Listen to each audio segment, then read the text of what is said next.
Allez, c'est parti pour un petit essai pour le Twitch. Ranger nain de Bugman, chronique d'unité Warhammer. Par Ramblin Longbeard. Faisons un voyage dans l'histoire.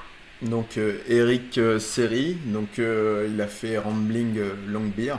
Il a une chaîne Medium, alors c'est un média un peu particulier parce que ça permet notamment d'avoir des ressources financières plus facilement en demandant des crédits. Alors j'ai pas trop compris, enfin vous verrez dans l'article il n'arrête pas de demander.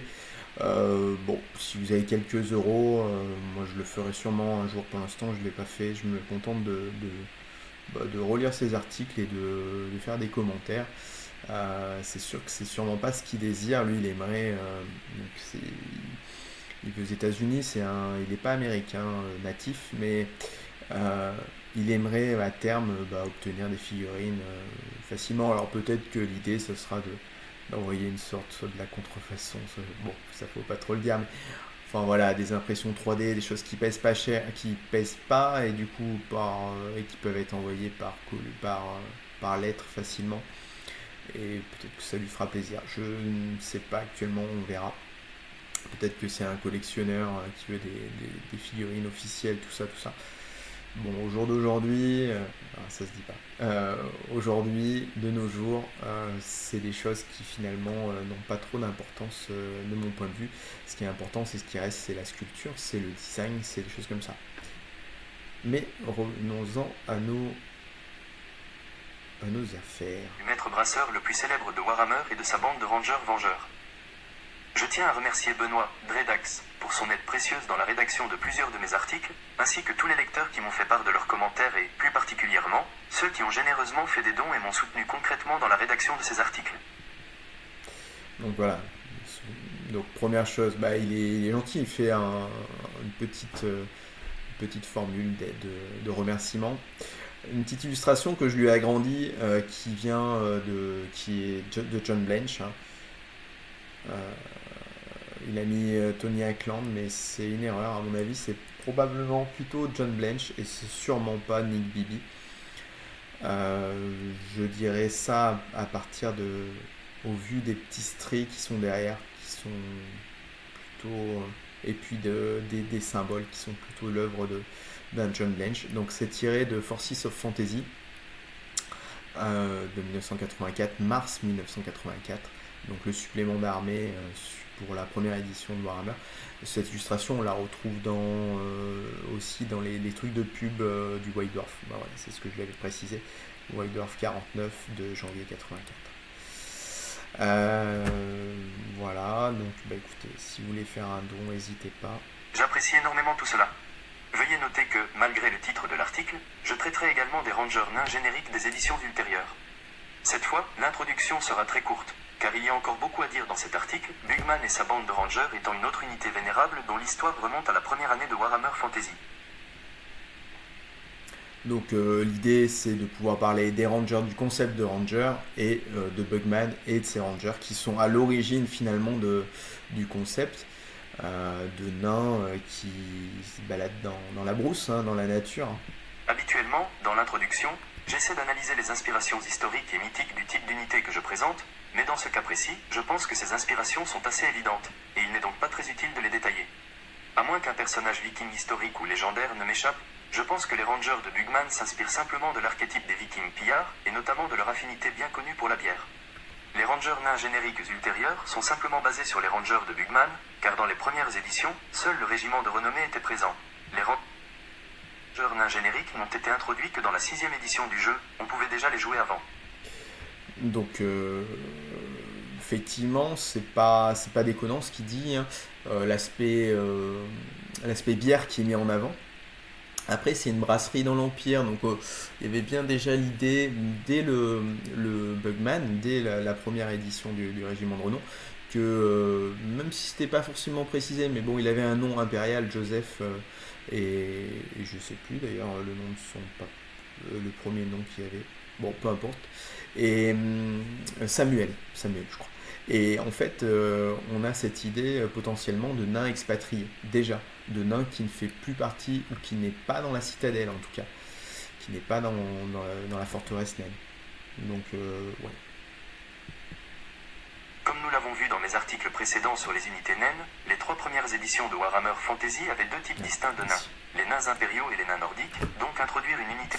Alors, les nains impériaux, en français, ce serait plutôt donc Imperial Dwarfs en anglais, Imperial Dwarf, ça serait plutôt nains impérialistes, nains royalistes, les ultras en fait, ceux de Karakengor et de Karak Kadrin. Ce sont vraiment les nains, par exemple, les- le régiment de renom des princes dragons d'Ulter Pendragon, là, la compagnie dragon, merci, sont des nains impérialistes.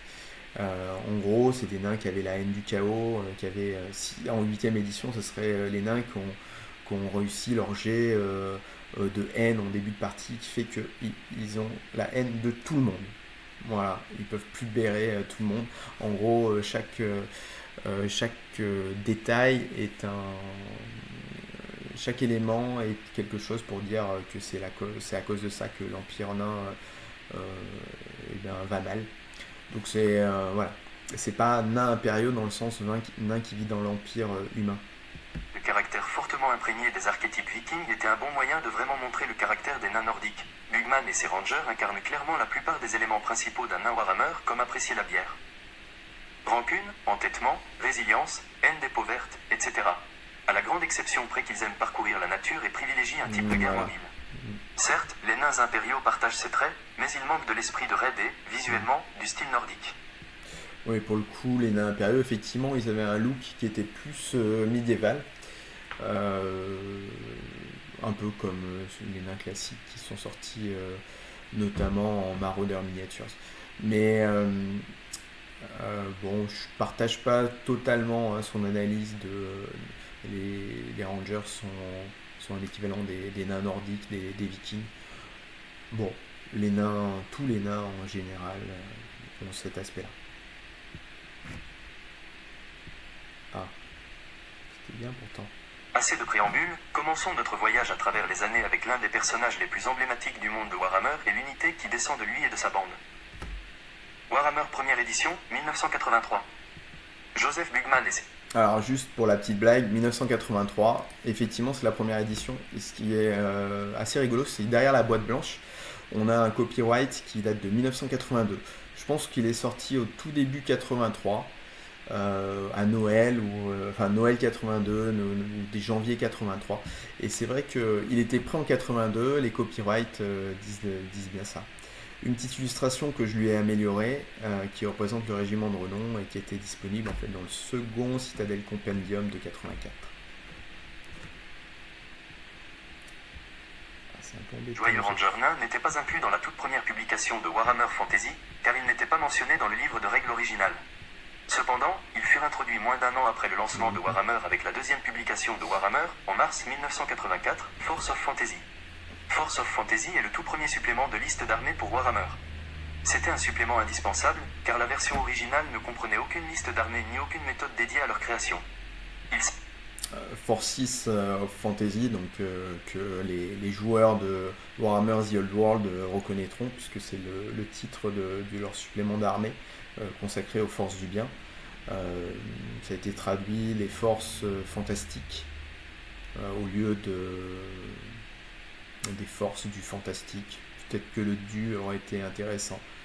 Les forces, ou trouver quelque chose de plus joyeux comme traduction.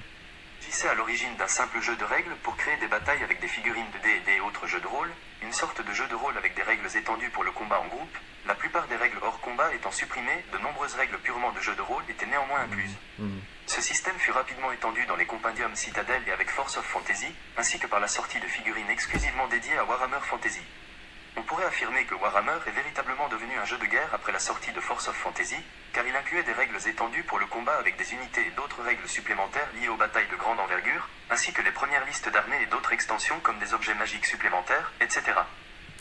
C'est surtout ça, hein. C'est surtout le dernier point à mon avis qui fait qu'on est rentré dans un jeu de bataille de masse, enfin de bataille de patrouille en termes de nombre de figurines, parce qu'on avait des listes d'armées et un rapport du style pas plus de tant d'unités, voilà.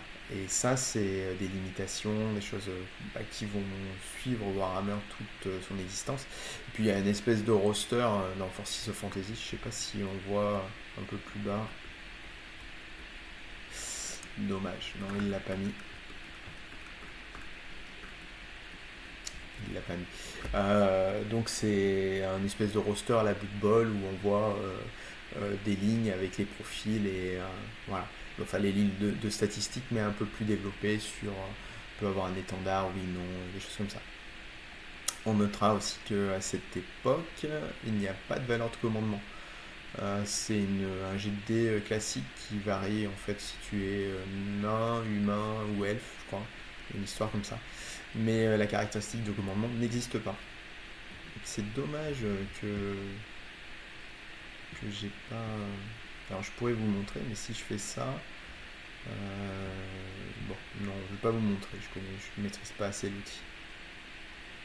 Certes, il était déjà possible de jouer des batailles de plus grande envergure avec les règles initiales, mais Force of Fantasy a rendu le jeu beaucoup plus pratique et clair, tout en élargissant la portée des règles pour les batailles fantastiques de masse. Force of Fantasy comprend une section consacrée au régiment de renommée, première version de ces unités spéciales au nom distinctif, qui inclut généralement un ou plusieurs personnages spéciaux utilisables exclusivement avec cette unité. Ces unités sont décrites comme ayant acquis une notoriété après de nombreuses batailles et sont devenues célèbres dans l'univers de Warhammer. Plus tard, ces unités seront appelées chiens de guerre ou unités mercenaires, bien que le terme régiment de renommée restera également d'usage. Et oui.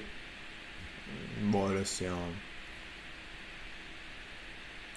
Dogs of War, finalement, c'est un terme qui apparaît moins, qui est le nom du supplément de WFB5, de la 5e édition, traduit en français par mercenaire. Il me semble que dans le Armies et dans Ravening Zord, dans Warhammer Armies de la 3e édition et le Ravening Zord de la 2e, c'est écrit mercenary. Voilà. Regiments of Renown, donc c'est un terme qui va disparaître après la V1. Peut-être qu'il y a des régiments de renom qui sont en V2. Oui, ça doit être. Oui, je dis des bêtises. En V3, il n'y a pas de régiment de renom à ma connaissance, et donc ça va réapparaître en V5. Et donc ce terme va être utilisé pour les régiments de renom, les régiments de mercenaires spécifiques. Le premier de la liste n'est autre que les Rangers nains de Bugman. Ce furent également les premières figurines de régiments de renommée jamais publiées, comme l'indique le code d'unité de la boîte de figurines, RR1, régiment de renommée 1. Ça montre bien aussi qu'il y a toujours eu dans les itérations qu'on suit de Bugman cette idée d'avoir un régiment de rangers spécifiques. Donc ça serait dommage si on devait par exemple faire une nouvelle version de Bugman pour The Old World, et bien qu'il n'y ait pas la possibilité d'avoir le régiment de renom. Voilà, voire de le faire apparaître de la même façon que la compagnie Dragon, sous forme de régiment de renom, la même forme. Au total, cette section comprend 8 régiments de renom différents, dont certains sont devenus célèbres dans Warhammer Fantasy, comme Grom, Mangil et Golfag. Alors, Grom, pour le coup, c'était pas Grom sur son chariot de guerre, sur son char de guerre, c'était Grom et ses gardes du corps. Mengil, les dépeceurs de Mengil, le régiment elfe noir d'ombre, magnifiquement sculpté dans la dernière itération par Chris Fitzpatrick, et Golfag, les ogres de Golfag, qui sont un régiment qui a traversé le temps.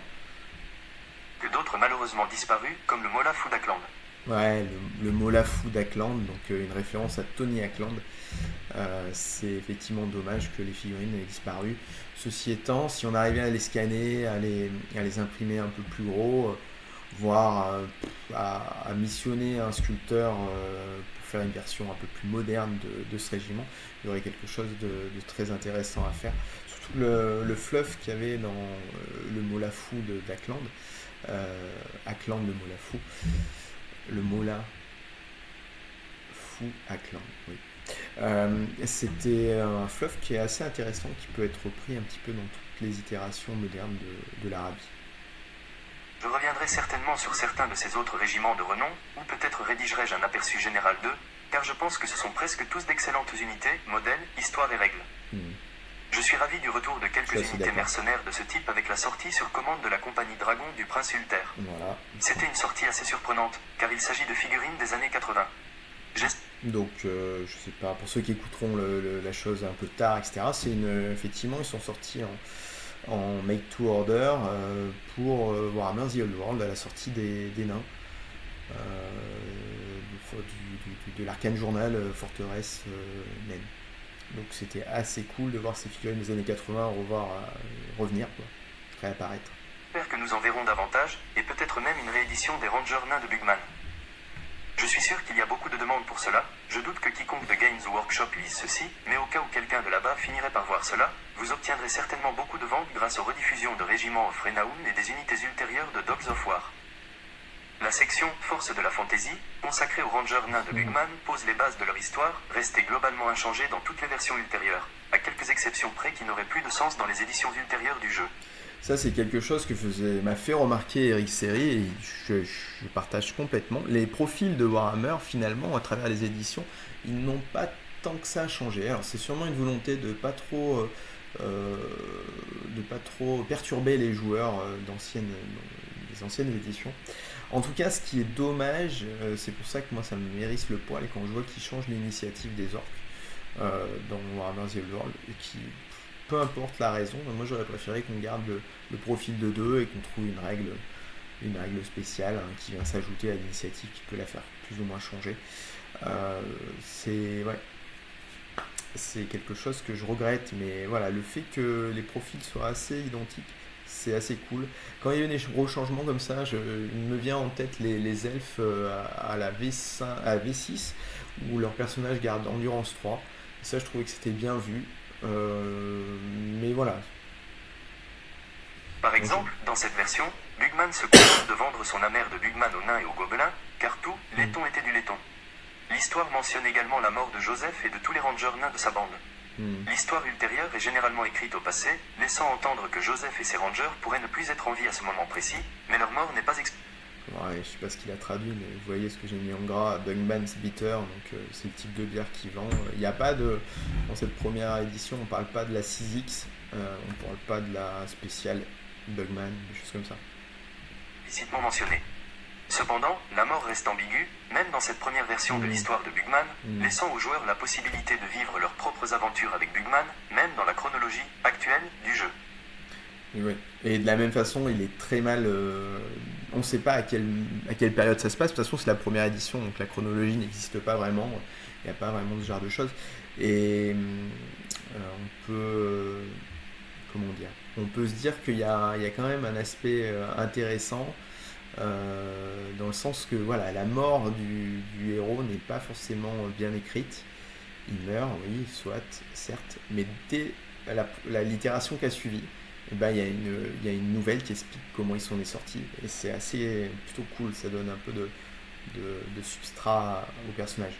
Joseph était probablement le maître brasseur nain le plus célèbre de tous les temps. Il était propriétaire de la brasserie Bugman, fondée par le grand Samuel Bugman, le grand-père de Joseph, décédé depuis longtemps. La brasserie était en fait une petite ville, une importante communauté de nains travaillant pour Joseph. Lorsque les guerres gobelines ravagèrent les forteresses... Alors les guerres gobelines, effectivement, on peut l'associer aux guerres gobelines dans les montagnes du bord du monde. Je sais plus, j'ai pas la chronologie en tête, mais c'est bien avant l'Empire humain. Ça me semble bizarre.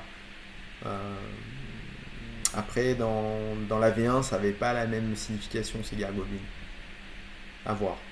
De toute façon, à mon avis, il est moins vieux que ça. Il commerçait déjà avec les humains avant la destruction. Même, Joseph préféra rester à l'écart, car il était un marchand de bière prospère et sa communauté de brasseurs était située loin des sentiers battus, loin de la plupart des combats.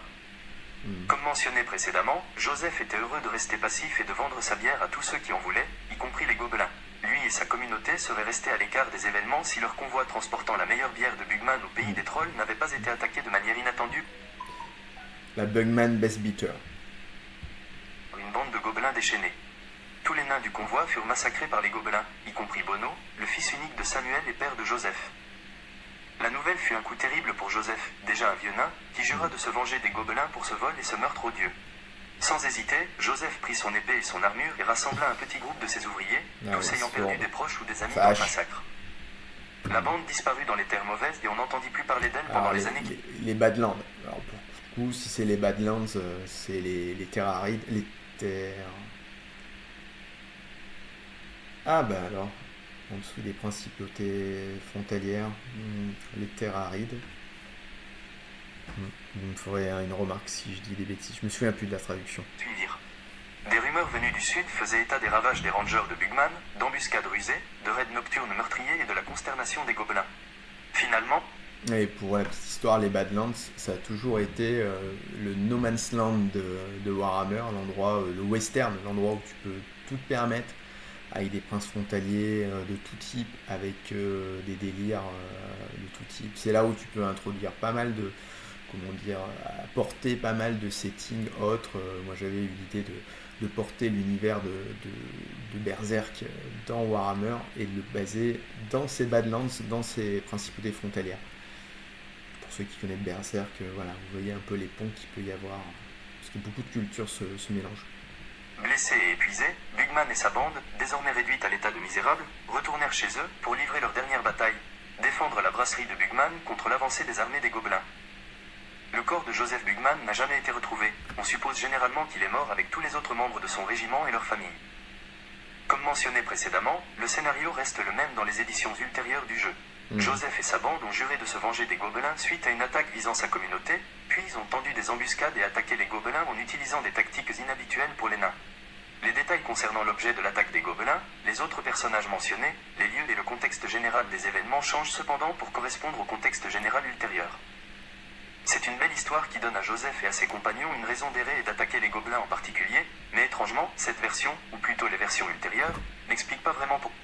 Et du coup, ça donne un peu aussi le concept de Ranger, c'est-à-dire des nains qui sont prêts à tendre des embuscades, alors je trouve plus le terme, à faire une guerre... à faire des embuscades, des petits assauts, bravo. Pourquoi je retrouve pas? Bon, enfin voilà, ça donne un peu le concept un peu de ces guerres éclairs, de ces petites escarmouches. Pourquoi ils sont devenus des rôdeurs en particulier, ni pourquoi ils utilisent de telles tactiques. On peut en déduire que le fait qu'il ne s'agisse que d'un petit groupe de nains nécessite des tactiques d'embuscade et de raid pour pouvoir combattre des groupes de gobelins bien plus nombreux. Les premières éditions ne contiennent pas d'unité générique de ranger nains. Il n'existe donc aucun autre exemple de nain utilisant ce type de tactique et errant en nature. Tout à fait. Est-ce que je peux mettre une pause? Non. Fais voir. Je sais quand même. Guerre, escarmouche.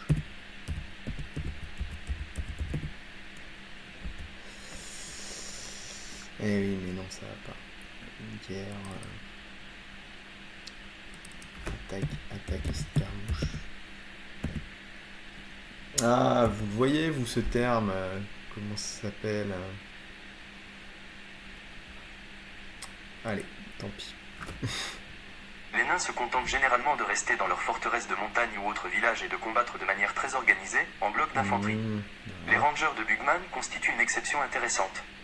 Même s'il n'y a aucune explication explicite sur la raison pour laquelle ils sont devenus gardes forestiers, l'histoire inclut des explications implicites sur le fait qu'ils vivent dans une communauté isolée loin des autres colonies, ce qui signifie qu'ils seraient en contact avec la nature sauvage et auraient probablement acquis des compétences qu'ils pourraient ensuite utiliser dans leurs jours de combat.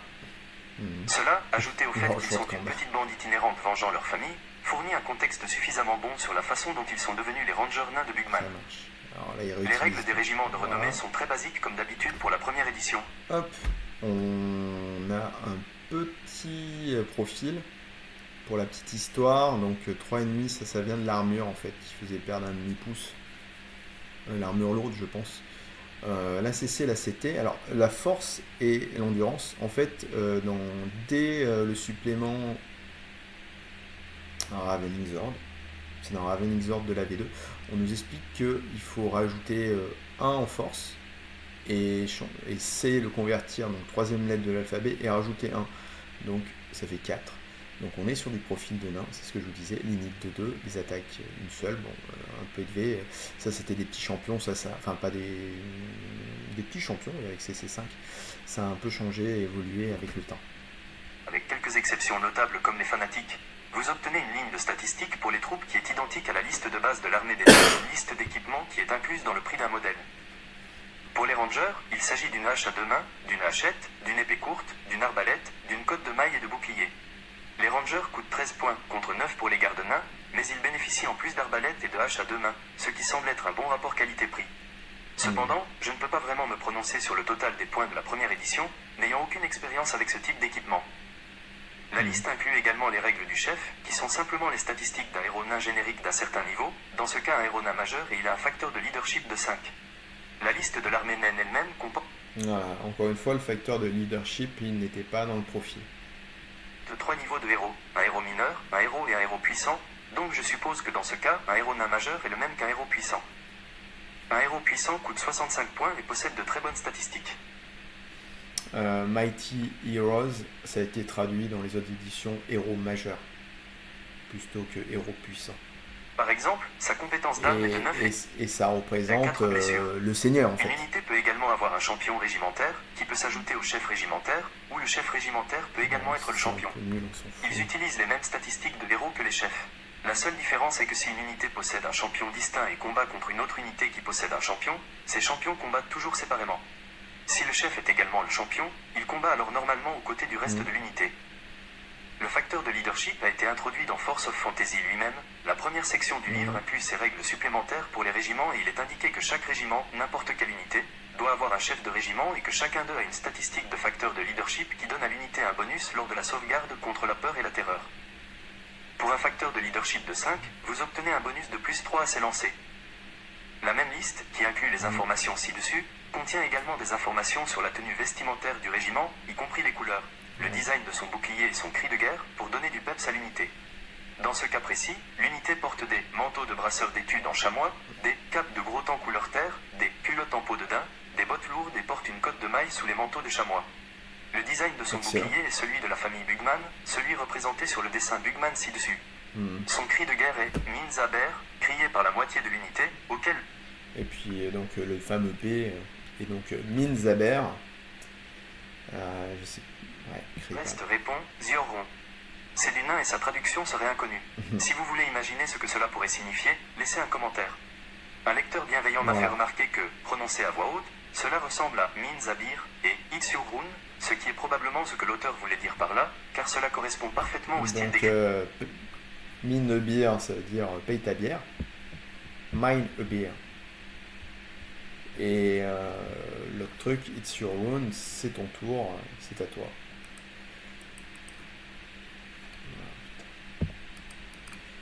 La souris ne fonctionne plus.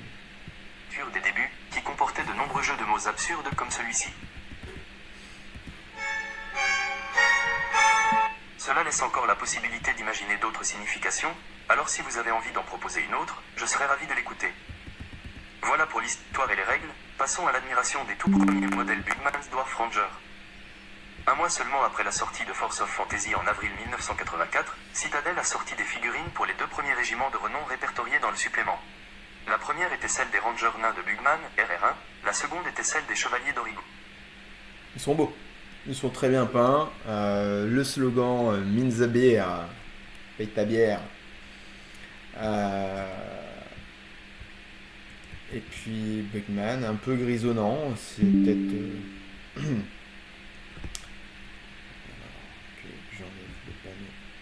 Hop. Allez.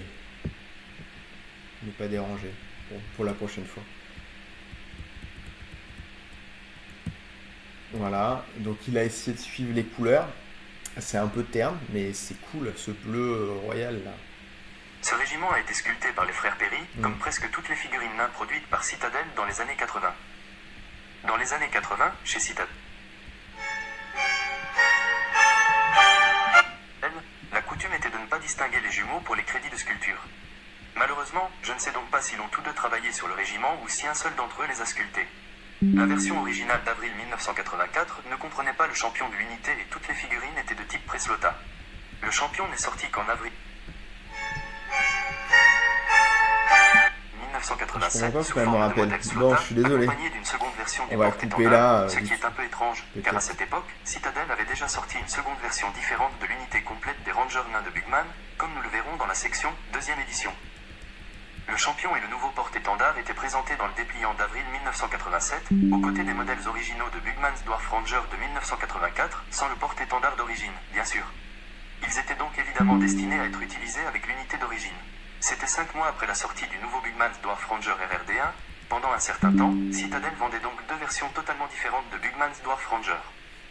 Je n'ai pas réussi à savoir quand ils ont arrêté de vendre le modèle RR1, mais j'imagine qu'ils ont été vendus au moins un temps, le temps qu'ils se donnent la peine de sculpter et de sortir un nouveau champion et un nouveau porte-étendard pour l'unité.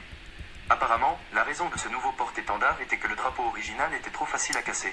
Intéressant La ça. deuxième version est très similaire. Le manche est légèrement plus court pour que la tête du nain soutienne mieux le drapeau, et le haut du drapeau est légèrement différent. Juste pour plus de commodité, j'inclurai le champion d'avril 1987 et le nouveau porte-étendard dans mes commentaires ci-dessous pour l'ensemble du régiment RR1. Le RR1 était initialement vendu dans un coffret comprenant 10 figurines, 9 soldats et un modèle de commandement. Alors ce qu'il est en train d'expliquer se voit bien sur la photo, hein, ils ont raccourci l'étendard pour éviter qu'il se casse. Bon, très bien. Pour obtenir le commandement complet, il fallait donc acheter au moins 2 boîtes pour obtenir le musicien et le porte-étendard. Il semble que le modèle de Joseph Bugman faisait peut-être aussi partie des variantes de modèles de commandement, ce qui nécessitait l'achat de 3 boîtes, mais son modèle était peut-être également vendu séparément, 2 boîtes étant donc suffisantes. Comme il s'agit de coffrets en carton, je ne comprends pas très bien comment cela fonctionnait en pratique, mais j'imagine que la boîte comportait une indication sur le modèle de commandement qu'elle contenait, afin que les amateurs n'aient pas à chercher les bons au hasard. Il est possible que cela ait été modifié ultérieurement, peut-être lors de l'introduction du champion, qui était au moins présent dans toutes les... Avec un styroforme, là, ou je sais pas comment on appelle ça, pour pouvoir mettre les figurines, déjà à l'époque. Boîte, mais je n'ai pas trouvé d'informations précises à ce sujet. Si vous connaissez une source, n'hésitez pas à me la communiquer. Globalement, je suis assez impressionné par l'unité, notamment Bugman lui-même, une superbe figurine aux détails et proportions très raffinées, surtout pour des figurines Warhammer très anciennes. Regardez. L'ensemble du commandement, y compris le champion plus récent, Angelo paraît Di Cielo. étonnamment moderne et, à mon avis, tient très bien la route. Personnellement, j'apprécie la plupart des figurines qui ont un look clairement daté des années 80, mais ce n'est pas le cas des figurines de commandement RR1. Certes, on peut visuellement les dater des années 80 si l'on connaît l'évolution du style des figurines Citadel, mais d'un point de vue plus technique, elles me semblent intemporelles. Malheureusement, ce n'est pas tout à fait le cas de la figurine de soldat. Elle paraît très rigide et statique, et le fait qu'il n'existe qu'une seule variante de la sculpture de soldat pour cette unité n'arrange rien. Le modèle du soldat n'est pas mal et j'apprécie le fait qu'ils portent leur hache à 2 mains dans le dos, leurs arbalètes sur le côté et leurs épées au fourreau, ainsi que leur hache et leur bouclier, ce qui correspond parfaitement à leur description dans Force of Fantasy. Je pense que c'est la pose qui donne aux soldats ce côté désuet que je ne trouve pas au modèle de commandement. Pour moi, il y a quelque chose qui les rend clairement moins bons que ces derniers, mais à part la pose, je ne peux pas vraiment le décrire. Dans l'ensemble, je trouve les figurines de l'unité superbes et correspondent parfaitement à l'histoire et à la description du régiment. Elles ne ressemblent peut-être pas tout à fait à ce qu'on attendrait des rangers, d'après le stéréotype général des rangers de fantasy, mais ce ne sont pas de délicats rangers elfiques et elles ont suffisamment d'indices visuels clairs pour les associer au type de rangée. Si vous avez apprécié cet article, ou surtout si vous avez apprécié mes précédents articles, n'hésitez pas à soutenir mon travail en faisant un don, quel qu'en soit le montant, ici. Un grand merci du fond du cœur à tous les lecteurs qui ont généreusement contribué par le passé. J'apprécie beaucoup et cela me permet de consacrer un peu plus de temps à l'écriture que je ne pourrais le justifier autrement. Merci. Voilà pour la première section, donc la première itération de Joseph Bugman et ses Rangers. Donc je vous laisse avec cette belle photo d'un peintre espagnol qui a gagné des Golden Demons. Gunamar Ironwheel, Angelo Di Cielo, je sais pas si c'est un italien ou un espagnol, je dirais italien. Et donc là, il a fait une petite peinture qui va bien. C'est dommage, la photo est pas d'une extrême qualité, mais en tout cas, il a mis en valeur la figurine. Il lui a déjà mis des cheveux blancs, pourquoi pas. On ne sait pas trop, ce qui lui est arrivé à ce Bugman. Si ça, de toute façon, le traumatisme qu'il a eu avec la destruction, la mort de son père, puis la destruction de la brasserie. C'est sûr que ça a dû lui donner des cheveux blancs. Voilà, bon c'était un petit test. J'espère que ça vous aura plu et je vous dis à bientôt.